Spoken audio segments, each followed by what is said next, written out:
রাজনীতি দুই প্রকারের আছে, এক প্রকারের রাজনীতি হালাল আর এক প্রকারের রাজনীতি হারাম।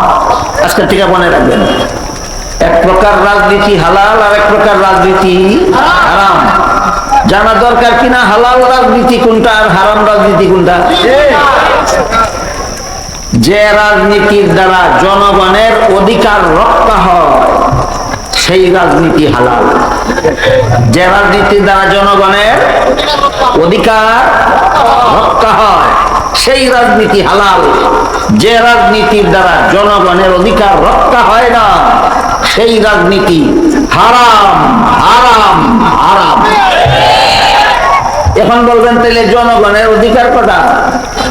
যারা রাজনীতি করে গুড়ার ডিমা জানে না যে সরকারের কাছে জনগণের অধিকার কটা, জনগণের কাছে সরকারের অধিকার কটা সব কোরআনে উল্লেখ আছে। গণ্য মূর্খরা কোরআন ধরে না তো। সরকারেরও অধিকার আছে জনগণের কাছে, রাজনীতিতে জনগণেরও অধিকার আছে সরকারের কাছে। আজকের মতো শুধু সরকারের কাছে জনগণের সর্বমোট 6টা অধিকার আছে। এর মধ্যে আজকের মতো একটা অধিকারের কথা বলি। এই অধিকার যে সরকারে আদায় করতে পারে তার রাজনীতি হালাল। যে ব্যক্তি জনগণের 6টা অধিকার রক্ষা করতে পারে না তার জন্য রাজনীতি করা হারাম। তখন জনগণ সরকারের কাছে জনগণের কি কি অধিকার আছে আল্লাহর বিধান মতো এটা জানাকে, তাহলে আমার হালাল রাজনীতি করতে হবে কার কথা মতো? আলেমদের। ইসলামের বিধান মতো জনগণের অধিকার আছে সরকারের কাছে কটা? 6টা। এই অধিকারগুলি মুসলমান অমুসলমান নির্বিশেষে দেশের সমস্ত নাগরিকের অধিকার। দেশের বৈধ নাগরিক মুসলমান হোক, হিন্দু হোক, বৌদ্ধ হোক, খ্রিস্টান হোক, আস্তিক হোক, নাস্তিক হোক, দেশের সমস্ত ধর্ম বর্ণ নির্বিশেষে সমস্ত জনগণের 6টা মৌলিক অধিকার আছে সরকারের কাছে। আর মুসলমানের আলাদা আরেকটা অধিকার আছে। মুসলমান জনগণের আলাদা আরেকটা অধিকার আছে, ওইটা আমি আজকে বলতে পারবো না। শুধু মুসলমান অমুসলমান নির্বিশেষে সমস্ত নাগরিকের সরকারের কাছে যে 6টা অধিকার আছে এর মধ্যে 1 নম্বর অধিকারের নাম খাদ্য ব্যবস্থা। খাদ্য ব্যবস্থা মানে কোন কৃষক যদি তার জমিন চাষ করে তার যে পরিমাণ বাৎসরিক খাদ্যের দরকার সেই পরিমাণ খাদ্য যদি তার ক্ষেত থেকে উৎপাদন হয় তাহলে তার খাদ্য ব্যবস্থা করা সরকারের আর দায়িত্ব থাকে না। কোন ব্যবসায়ী যদি ব্যবসার মুনাফার দ্বারা সারা বছরের খাদ্য ব্যবস্থা সম্পন্ন হয়ে যায় তার খাদ্য ব্যবস্থা করা সরকারের আর দায়িত্ব থাকে না। কিন্তু দেশের কোন নাগরিক যদি যে কোনো পেশার মাধ্যমে, যে কোনো ব্যবসার মাধ্যমে, যে কোনো চেষ্টা প্রচেষ্টার দ্বারা সারা বছরে 11 মাসের খাদ্য নিজে উৎপাদন করতে পারে, 1 মাসের খাদ্য নিজে উৎপাদন করতে পারে না, ওই নাগরিককে 1 মাসের খাদ্য পরিবেশন করা সরকারের কাছে জনগণের অধিকার। একটা মানুষও দেশের কোন রাত্রে না খাইয়া ঘুমাইতে পারবে না। এই খাদ্য ব্যবস্থা যে সরকার বাস্তবায়ন করতে পারে তার জন্য রাজনীতি করা হালাল। আর সে জনগণ মরে না খাইয়া আর সরকার মরে গিয়ে খাইয়া, এই সরকারের রাজনীতি হারাম হারাম হারাম।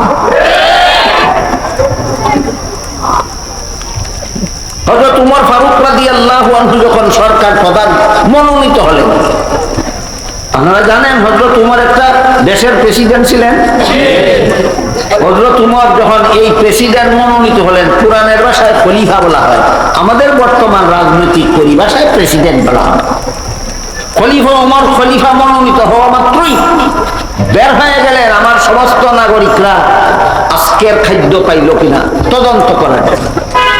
গিয়া দেখলেন একটা ঘরের মধ্যে একটা বিধবা মহিলা, ঘরে খাদ্য নাই, এতিম বাচ্চারা খাওয়ার জন্য কাঁদতেছে। জিজ্ঞাসা করলেন তোমার বাচ্চারা কান্দে কেন, তুমি কি করো? মহিলা উমরকে চিনত না, এই জন্য মহিলা মনে করছে ইনি একজন মুসাফির। মহিলা উমরকে বলে, আমি শুনেছি উমর সরকার প্রধান মনোনীত হয়েছে, এই উমর সরকার প্রধান মনোনীত হওয়ার অযোগ্য। আমার এতিম বাচ্চারা পেটের ক্ষুধায় কাঁদতেছে, উমরের খবর নিতে আসলো না, এই উমর প্রেসিডেন্ট হওয়ার অযোগ্য। তুমি একটা মুসাফির আসছো আমার খবর নিতে, তোমার মতো মুসাফির এই দেশের প্রেসিডেন্ট হওয়া দরকার ছিল। এই কথা শুনে খলিফা ওমর গোলামকে নিয়ে সরকারি খাদ্য গুদামে ঢুকলেন।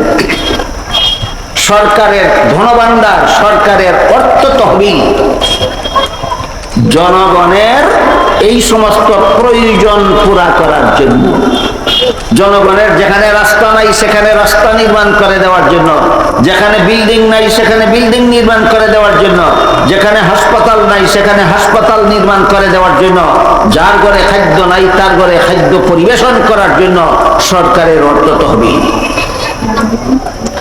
আমাদের দেশের সরকারের অর্থ তহবিল এই সমস্ত কাজের জন্য নয়। আমাদের দেশের সরকারদের অর্থ তহবিল থাকে বিদেশে কোটি কোটি টাকার বাড়ি নির্মাণ করার জন্য। খলিফা ওমর গোলামকে নিয়ে সরকারি গুদামে ঢুকলেন, ঢুকে বললেন, আটার বস্তা আমার গাড়ি উঠে। প্রেসিডেন্টে গোলাম রেখো, আটার বস্তা আমার ঘাড়ে উঠে এলাম। গোলামে কয়, আমার মতো গোলাম আপনার সাথে থাকা অবস্থায় আটার বস্তা গোলামে প্রেসিডেন্টের ঘাড়ে উঠে দিবে, যে কেমন কথা আপনি বললেন? খলিফা উমর গোলামকে কইলেন, এই গোলাম, কাল হাসরের বিচারে আল্লাহ যখন জিজ্ঞাসা করবেন যেই দেশের প্রেসিডেন্ট ছিল উমর, সেই দেশের একটা বিধবা মহিলার এতিম বাচ্চা রাত্রি উপবাস ছিল কেন, জবাব তুই দিবি কিনা বল। গোলামা কয়, না হুজুর, এমন প্রশ্নের জবাব তো আমি দিতে পারবো। তখন উমর বলেন, তাইলে বোঝা গেল দায়িত্বটা তোর না, দায়িত্বটা আমার। আমার দায়িত্ব আমাকেই পালন করতে দে। তোরকে হেরে গিয়ে গোলাম বাধ্য হইয়া আটার বস্তা প্রেসিডেন্টের ঘাড়ে উঠাই যাবে। এটা হইল সরকারের কাছে জনগণের এক নম্বর অধিকার, এক নম্বর অধিকার। যার ঘরে খাদ্য নাই তার ঘরে কোনো উপায়ে খাদ্য পরিবেশনের ব্যবস্থা যেই রাজনীতিবিদরা করতে পারে না, এবার বলুন এদের রাজনীতি হালাল না হারাম?